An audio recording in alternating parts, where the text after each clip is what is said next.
I always thought my life was perfect, or at least it looked perfect from the outside. A big house, fancy cars, a husband who made everyone jealous. But behind closed doors, perfection has a way of cracking. Beneath the glossy surface of my life, I felt suffocated, invisible, like I was drowning in a sea of luxury and loneliness. And that's when he came into my life. My husband's new driver. A man who should have been just another employee but became something so much more. It wasn't supposed to happen, but I couldn't stop it. I didn't want to stop it. The first time I saw him, I felt something I hadn't felt in years. A spark, a thrill, a heat that spread through my entire body. He wasn't like the other drivers my husband had hired before. They were always older, stiff, professional. But this man, he was young, confident, magnetic in a way that made it impossible to look away. He stood by the car, waiting for my husband to come outside, his posture relaxed, his dark eyes scanning the driveway. When he glanced up and saw me watching him through the window, something shifted. His lips curled into the faintest smile, just enough to send a shiver down my spine. I told myself it was nothing, just a passing thought. But deep down, I knew better. That smile wasn't innocent, and neither was the way I smiled back. At first I avoided him, or at least I tried to. But it wasn't easy. My husband worked long hours, always coming and going, always needing his driver to take him to meetings, events, dinners. I couldn't help noticing how their schedules seemed to revolve around each other, how his driver always appeared exactly when he was needed, as if he could anticipate my husband's every move. It was almost intimate. I should have been jealous. But I wasn't. Because every time I saw him, every time he caught my eye or brushed past me in the hallway, it felt like we had our own secret. A secret that neither of us had spoken aloud, but both of us understood. It all started one night when my husband was out of town. He had left early that morning, barking orders about what needed to be done while he was away. He didn't even look at me as he walked out the door, his focus already on work, on everything but me. I told myself I didn't care, that I was used to it. But the truth was, I was tired of being invisible. That evening, I came downstairs to find the driver standing by the car, polishing the already spotless hood. The sight of him startled me. He wasn't supposed to be there. My heart skipped a beat as he looked up, his eyes locking onto mine. "Didn't mean to scare you," he said, his voice low and smooth. "Just thought I'd get the car ready for tomorrow." I tried to respond, but my words got caught in my throat. He was so close, too close. I could smell the faint scent of his cologne, mixed with the cool night air. It was intoxicating. "You don't have to do that," I managed to say, my voice barely above a whisper. He smiled, a slow, knowing smile that made my pulse race. "I don't mind. Gives me something to do." Something about the way he said it, about the way he looked at me, made my stomach flutter. It was as if he wasn't just talking about the car, and for the first time in years I felt seen. That night, I couldn't stop thinking about him, about the way his eyes lingered on me, about the way his smile made me feel alive in a way my husband hadn't in years. I knew it was dangerous. I knew I should push the thought away, but I couldn't. The next day, I found myself searching for excuses to cross paths with him. A forgotten scarf in the car, a question about my husband's schedule. Each interaction was charged with an unspoken tension, a magnetic pull that neither of us could resist. One afternoon, I asked him to drive me to a boutique downtown. My husband was busy with meetings, and I didn't feel like waiting. The car ride was quiet at first, the only sound the hum of the engine and the occasional rustle of traffic. But the silence wasn't uncomfortable.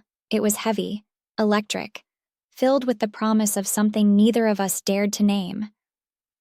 When we arrived, he stepped out to open my door, his hand reaching out to help me.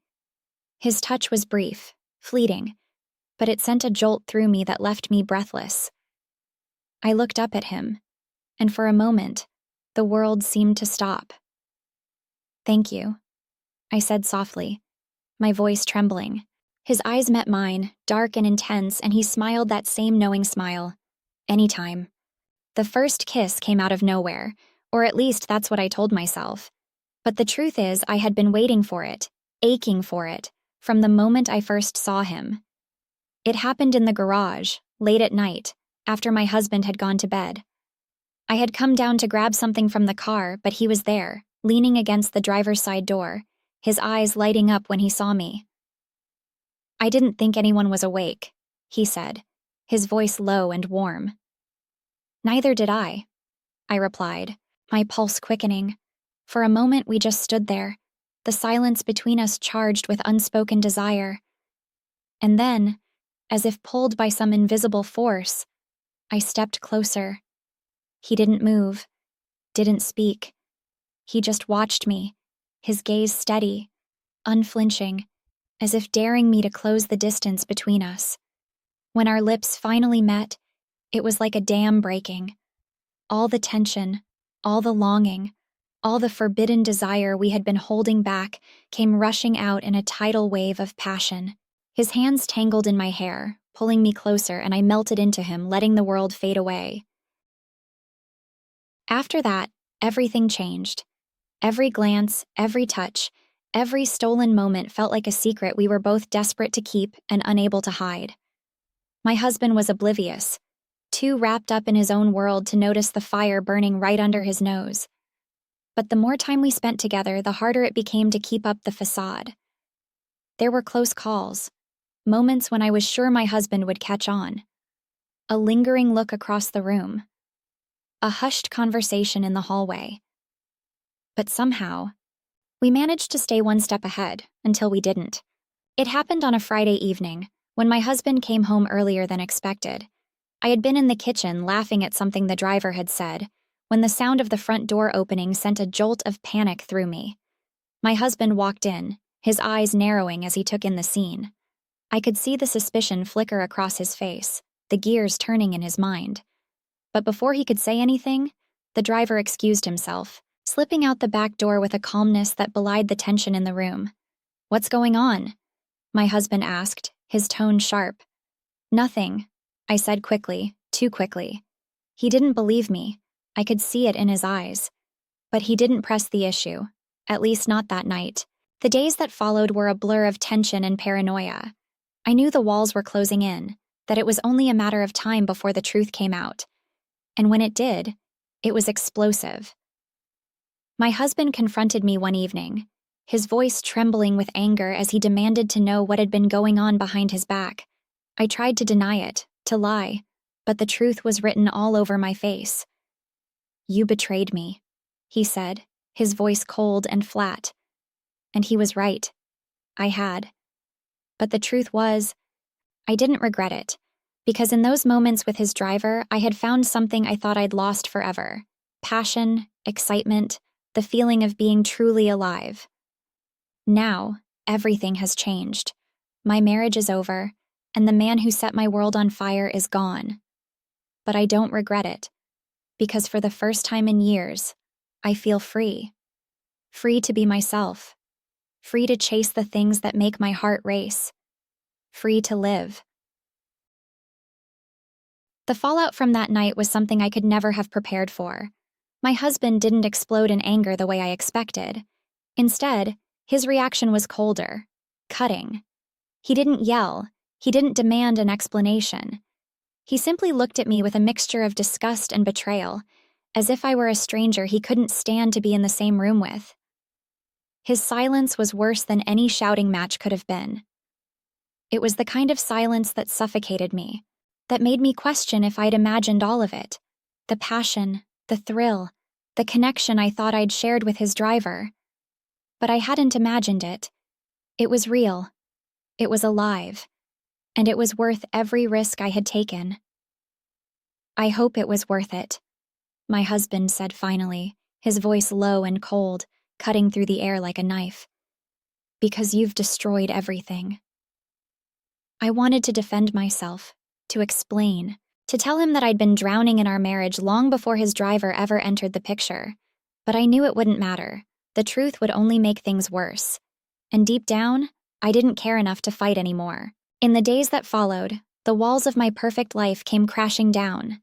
My husband's driver, my driver now, was nowhere to be found. He'd disappeared without a word, leaving behind nothing but the memory of his touch, his smile, and the fire he'd ignited in me. At first, I told myself it was for the best. I didn't need him to clean up the mess I'd made. But the truth was, I missed him. I missed the way he made me feel. Alive, seen, wanted. And as the days turned into weeks, the ache in my chest grew unbearable. I tried to focus on my own life, on picking up the pieces of what remained. My husband and I avoided each other like strangers, passing in the hallways without so much as a glance. The house, once bustling with activity, felt cold and empty, like a mausoleum for a marriage that had died long ago. But one night, everything changed.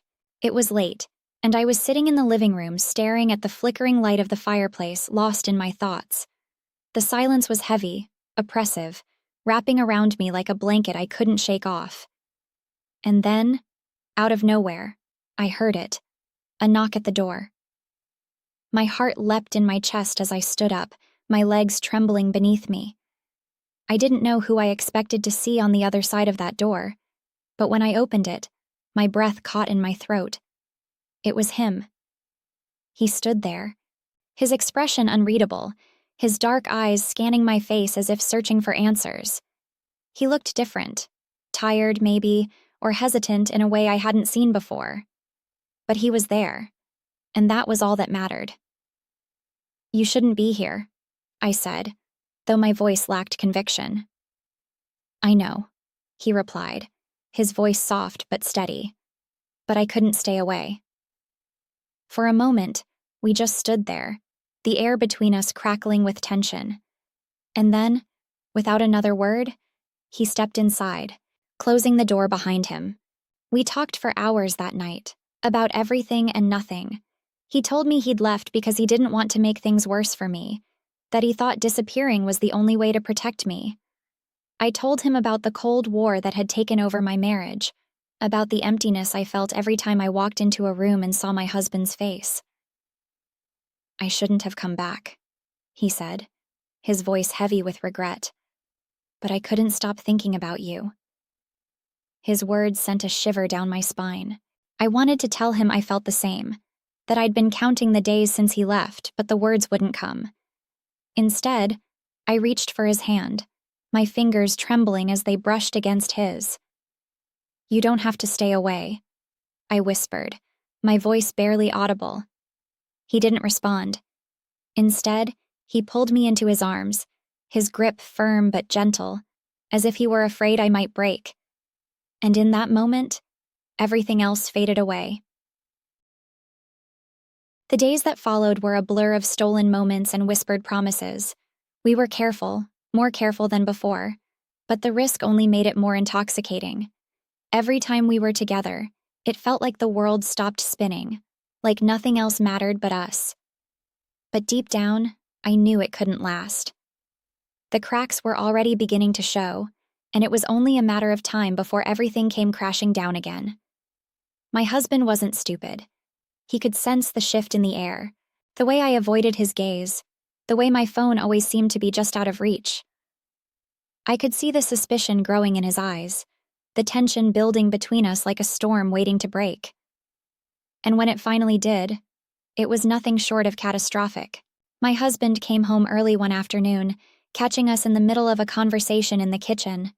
I had been laughing at something his driver had said, my guard completely down, when the sound of the front door slamming shut made my heart drop. "What the hell is going on here?" my husband demanded, his voice sharp and accusatory. I froze, panic coursing through me as I struggled to come up with an explanation. But before I could say anything, his driver stepped forward, his expression calm and unwavering. "Nothing's going on, sir," he said smoothly, his voice steady despite the tension in the room. But my husband wasn't buying it. He looked between the two of us, his eyes narrowing as realization dawned. "Get out," he said, his voice low and dangerous, directed at his driver. Now. I watched helplessly as he walked away, his shoulders stiff, his steps deliberate. And just like that, he was gone again, leaving me alone to face the fallout. What followed was a whirlwind of accusations, shouting, and tears. My husband demanded to know everything, how long it had been going on, how I could betray him like this. I didn't have the answers he wanted. I didn't know how to explain something I barely understood myself. By the time it was over, we were both exhausted, drained from the fight that had been brewing for months, maybe even years. And in the silence that followed, I realized something I hadn't wanted to admit. Our marriage was over. It had been over for a long time. The divorce was messy, as I knew it would be. My husband's pride wouldn't allow him to let me go quietly, and I didn't blame him. I had broken his trust, shattered the image of the life we'd built together. But I also knew I couldn't stay. I didn't hear from his driver again, not after that day in the kitchen. Sometimes late at night I found myself wondering where he was, if he thought about me the way I still thought about him. But I knew better than to dwell on it. Some things weren't meant to last, no matter how much we wanted them to. Now as I sit here in the quiet of my new life, I can't help but reflect on everything that's happened. My marriage, my affair, the choices that led me to this moment. Do I regret it? It's a question I've asked myself 1,000 times. And the answer is complicated.